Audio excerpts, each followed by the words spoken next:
What's up, Eagles? Miss Ray here, and I just wanted to give you a few hybrid hot tips while we prepare to come back to the nest and return to campus. So, the most important thing is that we are ready to soar safely, choose sanity, and succeed in all ways while we bring it back in the hybrid schedule.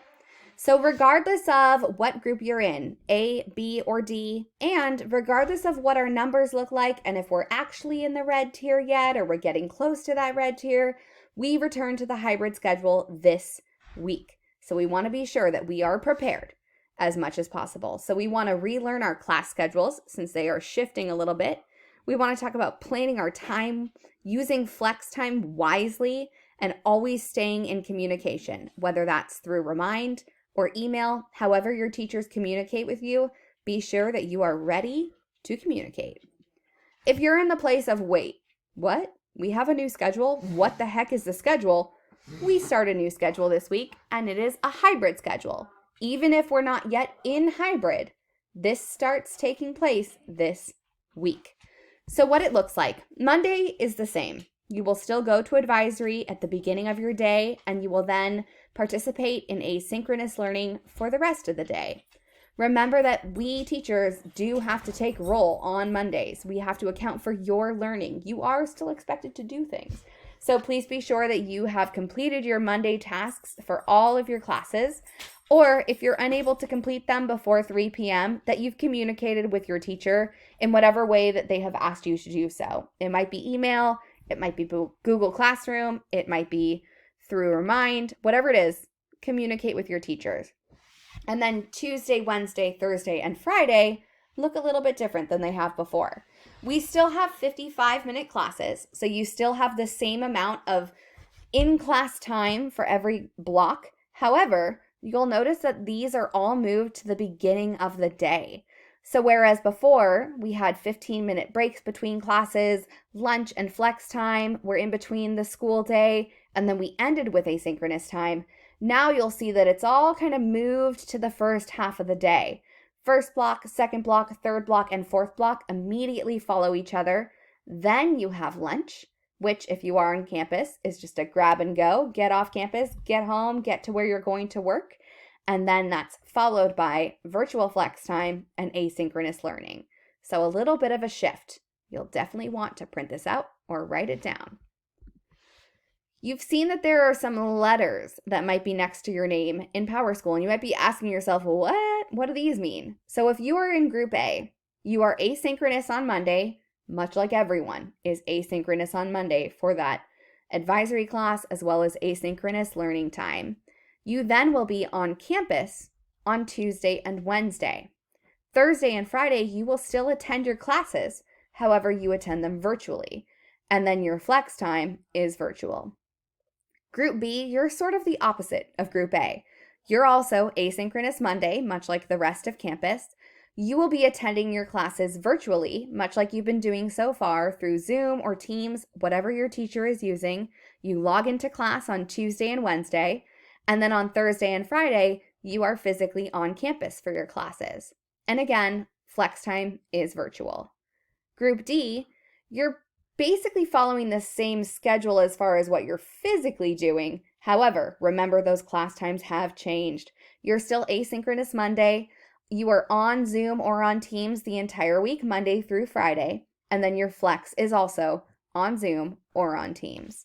So just make sure that you know which group you're in and when you're supposed to show up to campus. I also want to give you a couple hybrid hot tips. It's really important that we prepare for success so that we're able to then succeed and that we can do everything we can to soar high, Eagles. The first one is to know the schedule. And I know this can be challenging. It's weird to change schedules halfway through the school year. This is not typical. This time is atypical in general. And so it's important that you learn that new schedule as quickly as you can. My best hot tip, write it down, print it out, put it on a Post-it somewhere where you have access to it all the time. I still, to this day, have the schedule on a Post-it on my computer, or else I'm worried I might forget. This is a great opportunity to set alarms in your phone to let you know when class is starting, especially if you're virtual, so that you're aware, oh, that's right, I have to go to class. The next one is to really utilize flex time. Even if your teacher doesn't red check you or request that you come to flex, if you have questions, go through that flex time schedule and see if there's a teacher who can help you out with those questions. Remember that it doesn't necessarily have to be your teacher. There might be someone on campus who can help to answer some questions. So definitely utilize that flex time. This is also a great opportunity to participate in clubs and other organizations on campus. Become one with the flex. If you are on campus, please be sure that you follow the safety protocols. Before you come to school each day, you should complete, or your family should complete for you, a passive health screening. If the passive health screening isn't complete before you come to campus, you can complete it once you're on campus. You'll see that there are QR codes posted in your classroom so that you can go ahead and pull out your phone, complete that health screening, or perhaps go to Google Classroom if you don't have your phone on you. You'll be able to complete it that way as well. But it is super important that you complete the health screening every day. You'll also see that there are arrows on the ground now throughout our campus that let you know kind of the directional pathways. There are some other safety protocols in place, including always wearing a mask. Make sure that you have it on your face. It would be helpful to have an additional one in your pocket or in your backpack or in your purse, whatever it is. Have an extra mask on hand just in case. And keep in mind that many of our areas where we typically had lots of students gather, say for example the bathroom, we are now limiting numbers of students. So the bathrooms only allow 3 students at a time. So use the bathroom not during passing period, they're closed at that time, but during class, which seems counterintuitive to what we usually tell you, but it's all for your safety, my friends. Make sure that you always communicate with your teachers, with administration, with your counselors. The more open you are with communication of where you are and what you're doing, and if anything is a struggle for you, the more it will benefit you in the long run. So stay in communication with everyone who's involved in your education whenever possible, and whatever the means might be. Remind, email, Google Classroom, whatever works. Plan your time as much as you can. I know that it seems a little weird to have all of your classes in the very beginning of the day, and then it can feel a little bit like a free-for-all come noon. However, remember that you still have asynchronous work to do. You might still have things to finish up from class that day.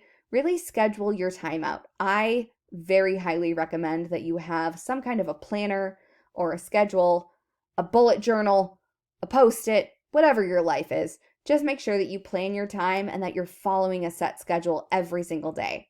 That's going to give you a little bit of assistance when it comes to adjusting to a new schedule and a new way of learning again. In all things that you do, be sure that you are prepared for success. Whatever works best for you when it comes to your learning, your scheduling, keeping yourself organized, be sure that you do it. Set alarms, write things down, put things in Google Docs, communicate with your teachers, keep your parents or family in the loop. Whatever it is you need to do, prepare yourself for success, and then you will surely succeed. My last tip for you, and this is perhaps the most important tip: choose grace. Give yourself some grace. This is new. This is different. You're adjusting, and that's okay.